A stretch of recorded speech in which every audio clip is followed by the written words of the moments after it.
接下来，我想我们谈第二个概念。第二个概念就是设计的附加价值的第二个，就是要学习怎么做到无私。那怎么做到无私？不是讲要去捐钱。我想透过这个 Nathaniel.Kahn， 他是一个纪录片的这个制作人，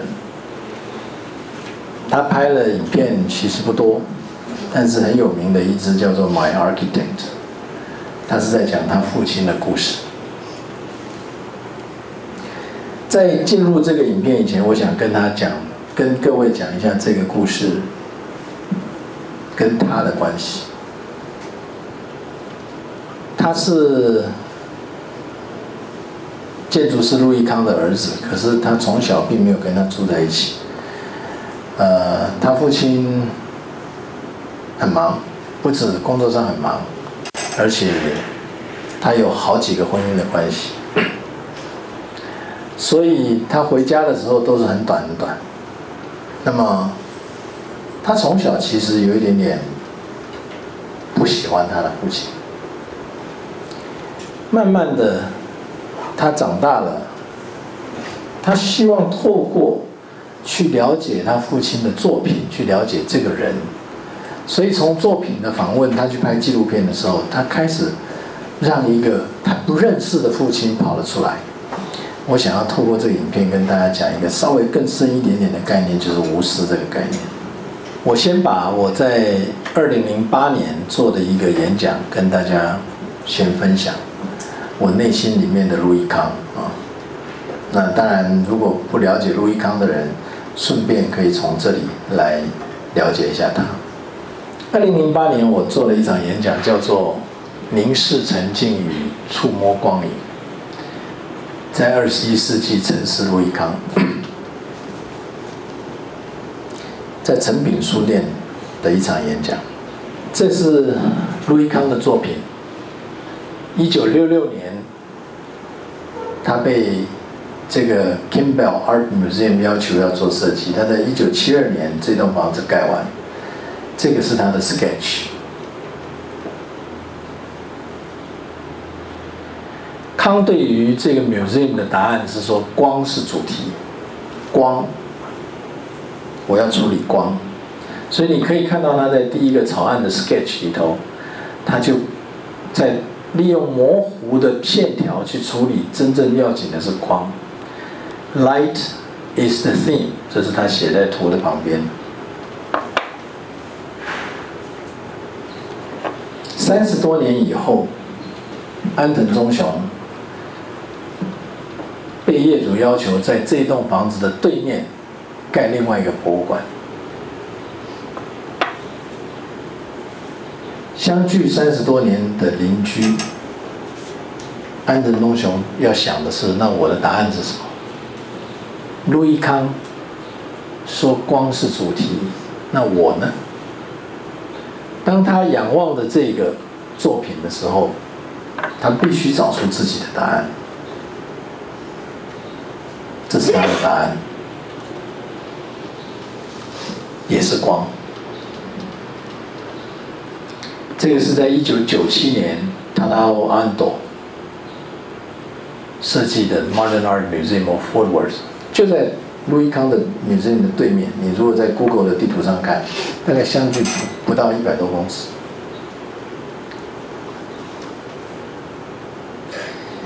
也许您敬仰安藤忠雄，可是他却深深受到康的启发。康的思想跟他的作品影响了1950年代以后多数认真思考建筑的人。路易康生出来的时候是1901年，他是在爱沙尼亚的一个小岛上的小镇，他是犹太人。5岁的时候就移民到美国，因为那时候爱沙尼亚对犹太人是不太欢迎的，所以他移民到美国费城的时候是非常穷困的，他的家庭。他非常聪明，奖学金进入宾州大学，23岁从宾州大学毕业，所以宾州大学是他的母校。他进入社会的1930年代，美国正值大萧条。他在34岁的时候成立了他自己的事务所，作品非常非常的少。46岁那一年，他到耶鲁去教建筑。61岁的时候，他被 MIT 聘为教授。65岁的时候，他才被他的母校宾州大学聘任为教授。这个是一个很特别的人生。重要的作品大部分都在他50岁以后才出现。73岁那一年，1974年3月17号，一个春天，他从印度飞到纽约，回来纽约。那个时候，他在设计孟加拉的国会园区。这个是后来盖好的时候的样子。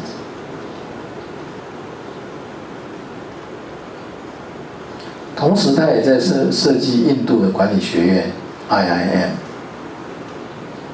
他在2个斗争纠缠的国家之间周旋，又在印度，又在孟加拉，他没有替巴基斯坦设计，相当辛苦，显然劳心劳力。那一天，他长程飞行以后，从机场搭车到纽约的 Penn Station。Penn Station 火车站是在纽约，他想要回到宾州去。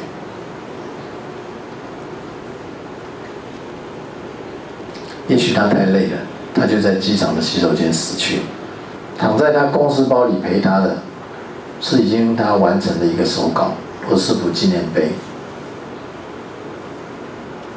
这个是那张手稿。他在这张手稿里说 "A room and a garden" 是他拿来纪念罗斯福的一个方法。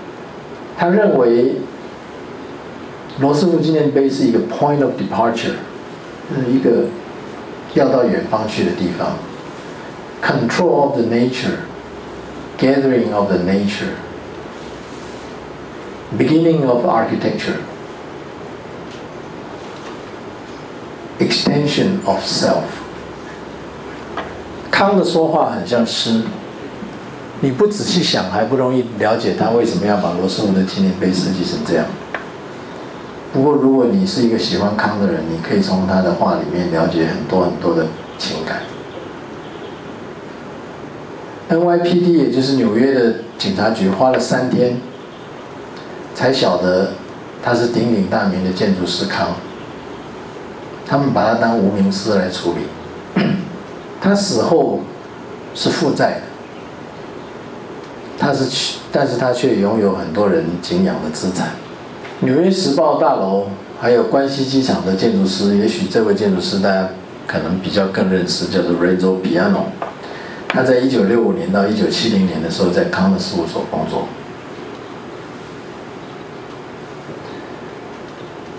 Renzo Piano 也设计了，如果你去过东京的 MS 大楼的话，那个日夜都有光从房子里泛出来的那一栋楼，也是他的作品。光是康的主题，他就是康这个人。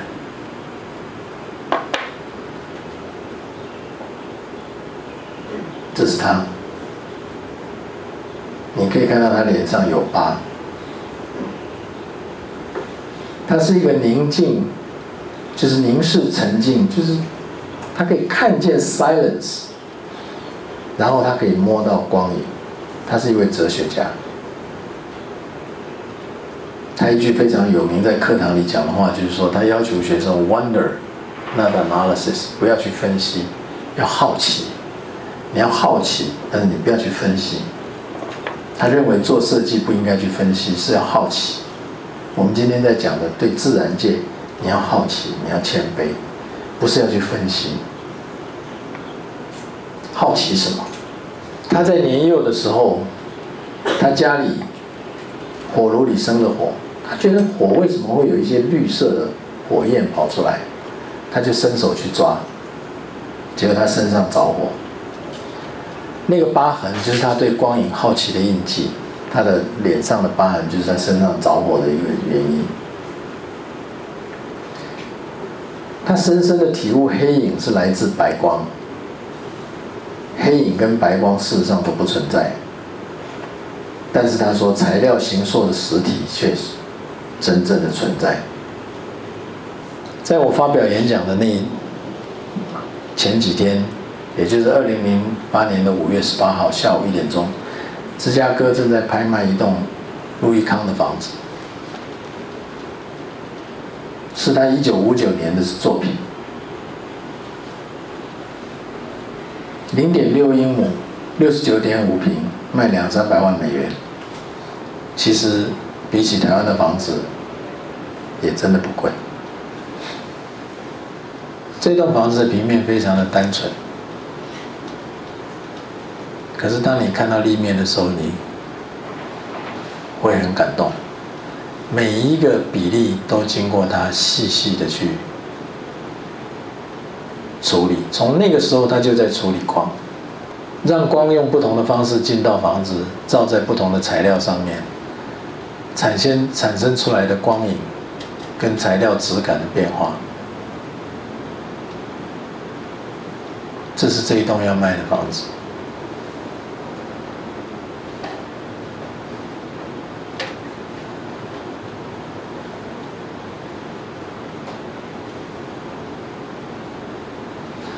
这是等一下我们要听他演讲的这个他的儿子，他曾经得到奥斯卡跟格莱美的提名，就是因为那一部《My Architect》，这是他跟他父亲小时候的合照。2003年拍的影片，在2003跟2006分别得到奥斯卡跟格莱美的提名。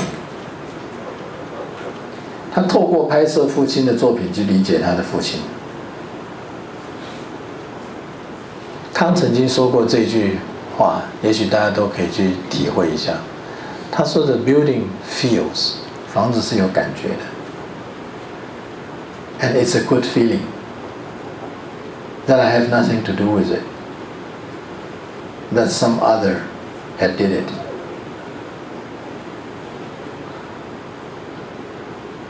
他也说 ，Architecture is the thoughtful making of spaces。建筑是一个非常仔细建构出来的空间。谈到建构空间，我们刚刚看到的那栋房子，它是两个实体中间夹着一个虚拟空间。它在这些虚拟空间的作品的表达中间处理得非常好。他说一块砖也会很想表现。他的儿子说，拍过父亲的作品，理解父亲，理解建筑是结晶的诗。他认为他父亲的作品比他的思想更容易理解。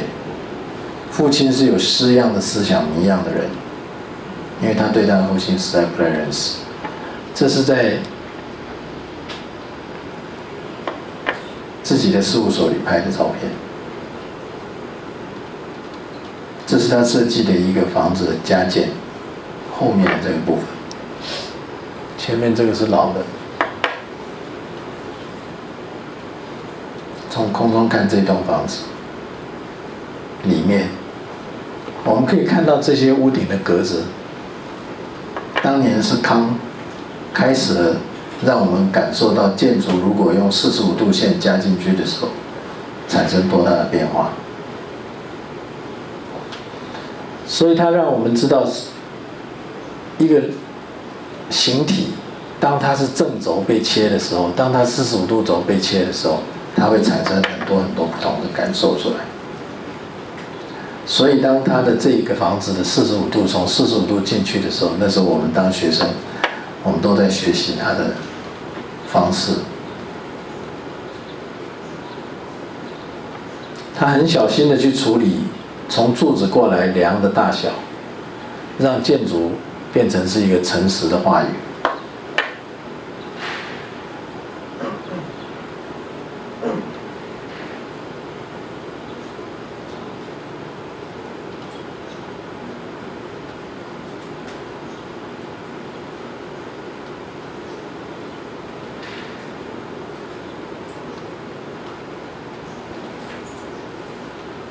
他的作品有一种震撼人的力量。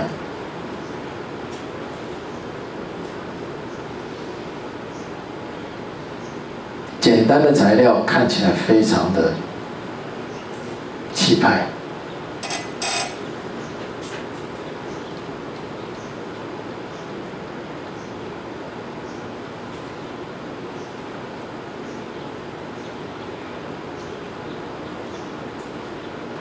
刚刚的这栋房子上面都是水泥板，这水泥板你近看的时候都是这样，用木板去搅拌出来的。这是我最喜欢的房子之一，站立在加州的海边。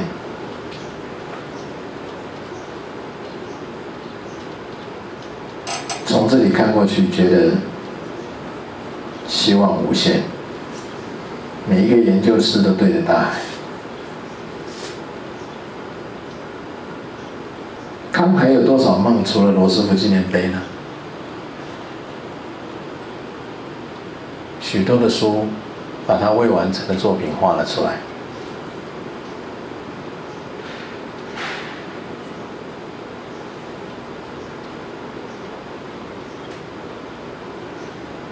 他的儿子也拍了一部《触摸炉火光影的孩子》。这个孩子教我们凝视沉静，在心中想象出来一个不是为他自己，而他情愿拿生命去换的一个伟大的建筑。所以我们来看一下，经过了我这一段的介绍以后，当我们在看这段影片的时候，也许您比较了解为什么那个人在说他的时候他会哭。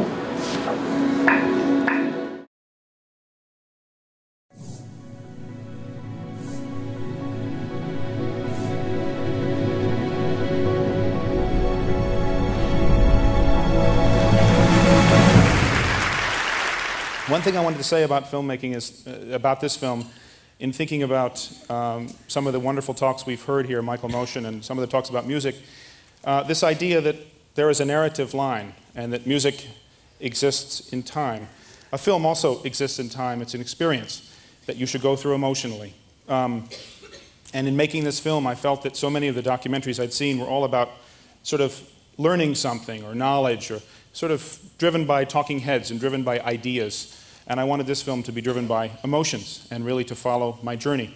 So instead of doing the talking head thing, instead it's composed of scenes. And we meet people along the way. We only meet them once. They don't come back several times. So it really chronicles a journey. It's something like life that once you get in it, you can't get out. There are two clips I want to show you.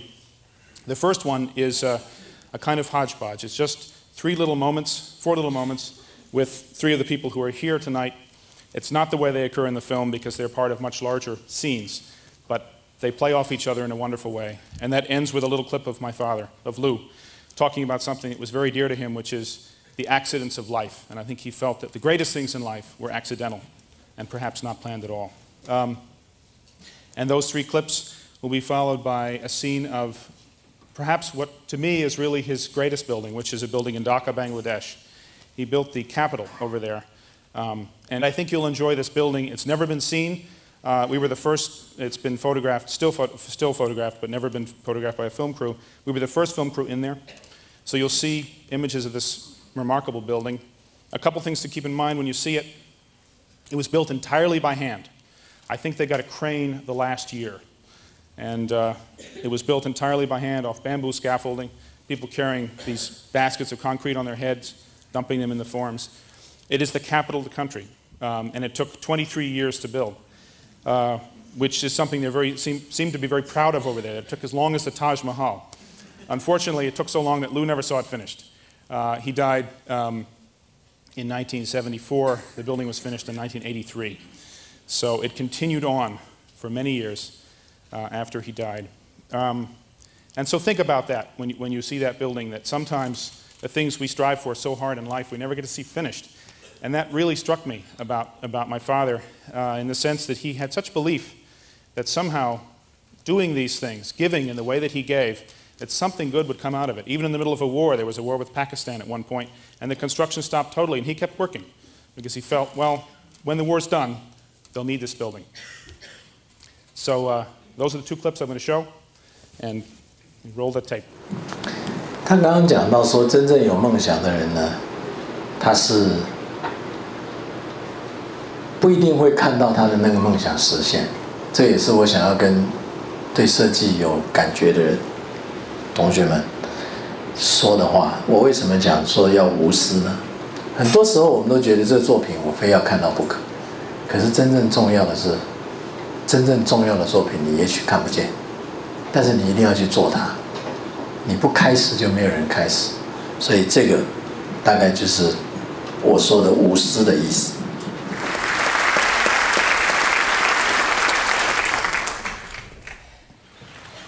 I remember hearing him talk at Penn, and I came home and I said to my father and mother, I just met this man, doesn't have much work, and he's sort of ugly, funny voice, and he's a teacher at school. I know you've never heard of him, but just mark this day that someday you will hear of him, because he's really an amazing man. I heard he had some kind of a fling with Ingrid Bergman. Is that true? If he did it, he was a very lucky man. Did you hear that, really? Yeah, because when he was in Rome.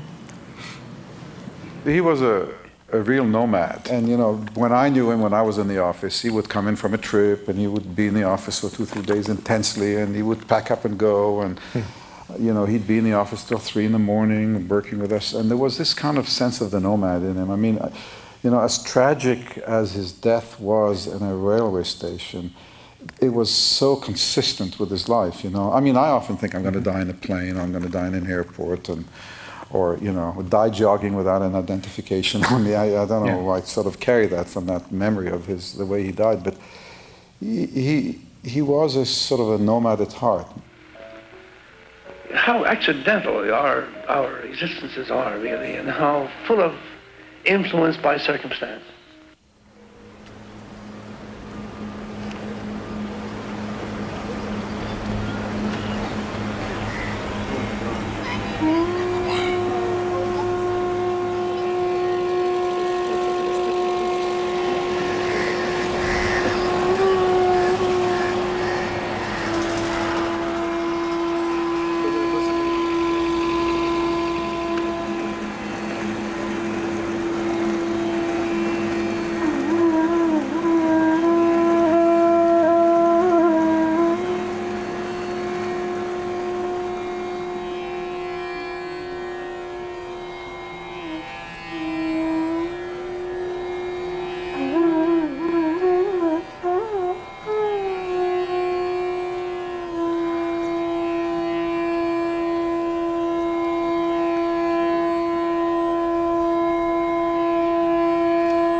We are the morning workers who come all the time here and enjoy the working, scenic beauty and the atmosphere. And this is the nicest place of Bangladesh. We are proud of it. You're proud of it? Yes. This is the national image of Bangladesh. Do you know anything about the architect? Architect, I have heard about him. He's a top-ranking architect. Well, actually, I'm here because I'm the architect's son. He was my father. Oh, that Louis Farrakhan. Yeah. Oh, you no, are not Louis Farrakhan, Louis Kahn. Louis Kahn. It's different. Yeah, Louis Farrakhan. Oh, I heard about him. Meet you. Your father, is he alive? No, he's been dead for 25 years. Very pleased to welcome you. Thank you.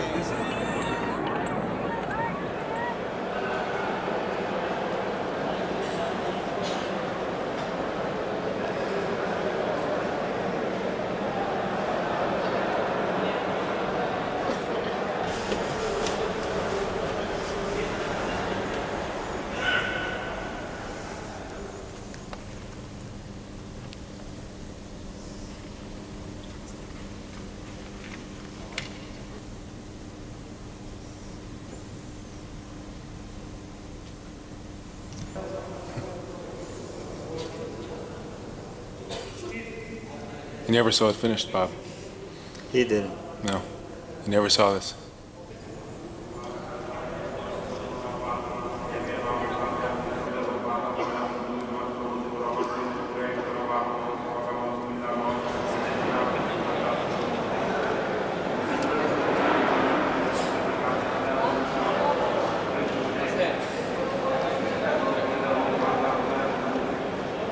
It was almost impossible, a building for a country like ours. In 30, 50 years back, it was nothing, only paddy fields.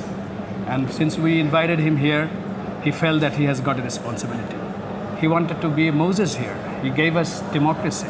He's not a political man, but in disguise, he has given us the institution for democracy, from where we can rise. And that way, it is so relevant. He didn't care for how much money this country has or whether he will be able to ever finish this building, but somehow he has been able to do it, build it here. And this is the largest project he has got in here, the poorest country in the world. It cost him his life. Yeah, he paid his life for this. And that is why he's great, and we'll remember him. But he was also human. Now his failure to satisfy the family life is an inevitable association of great people. But I think his son will understand this and will have no sense of grudge or sense of being neglected, I think. He cared in a very different manner, but it takes a lot of time to understand that. In social aspect of his life, he was just like a child. He was not at all matured. He could not say no to anything. And that is why that he cannot say no to things. We got this building today. You see, only that way you can be able to understand him. There is no other shortcut, no other way to really understand him. But I think he has given us this building, and we feel all the time for him. That's why he has given love for us. He could not probably give the right kind of love for you, but for us, he has given the people the right kind of love. That is important. And you have to understand that. He had an enormous amount of love. He loved everybody. To love everybody, he sometimes do not see the very closest ones. And that is inevitable for men of his stature.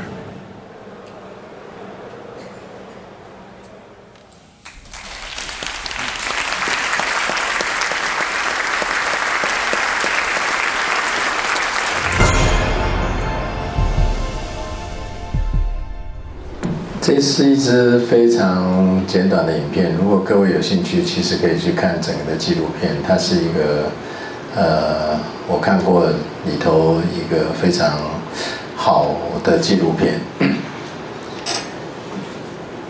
这个影片跟大家分享的一个重点，其实就是刚刚那位孟加拉的建筑师，他充分的理解路易康的天真，所以他对很多事情都不会说我不要做。可是他讲了一个重点，说如果你了解他的话，也就是因为他对这种什么东西他都不会去拒绝的这样子的一种特质，我们才有今天这栋房子。不然的话，在全世界最穷的一个国家，如何能够盖出这样的一个房子？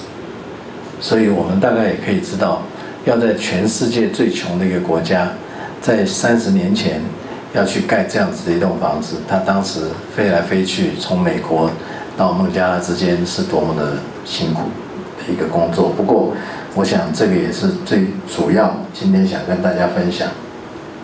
如果我们真正想要为设计加值，附加价值里面一个最重要的东西，就是你不是为你自己而做，你是要为别人而做。那个无私，才能够让你的东西变成不是流行，它不是 fashion。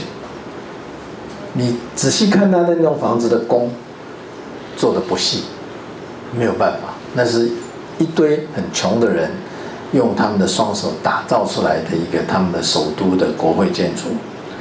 可是你可以想想看，如果这个国家没有这样子的一个国会建筑，它很可能一点点都没有机会开始让他自己提升信心。所以刚刚的那一段简短的访问，我们可以了解他在讲的意思，就是说这一栋房子已经不只是一栋房子，而是一个伟大的建筑家，他利用他对房子的理解，他去帮助一个国家去成长，这个是很重要的一个东西。那所以我们可以思考，没有无私价值的作品有什么特征？我想这个待会儿我们也可以来跟各位做一点点这个讨论。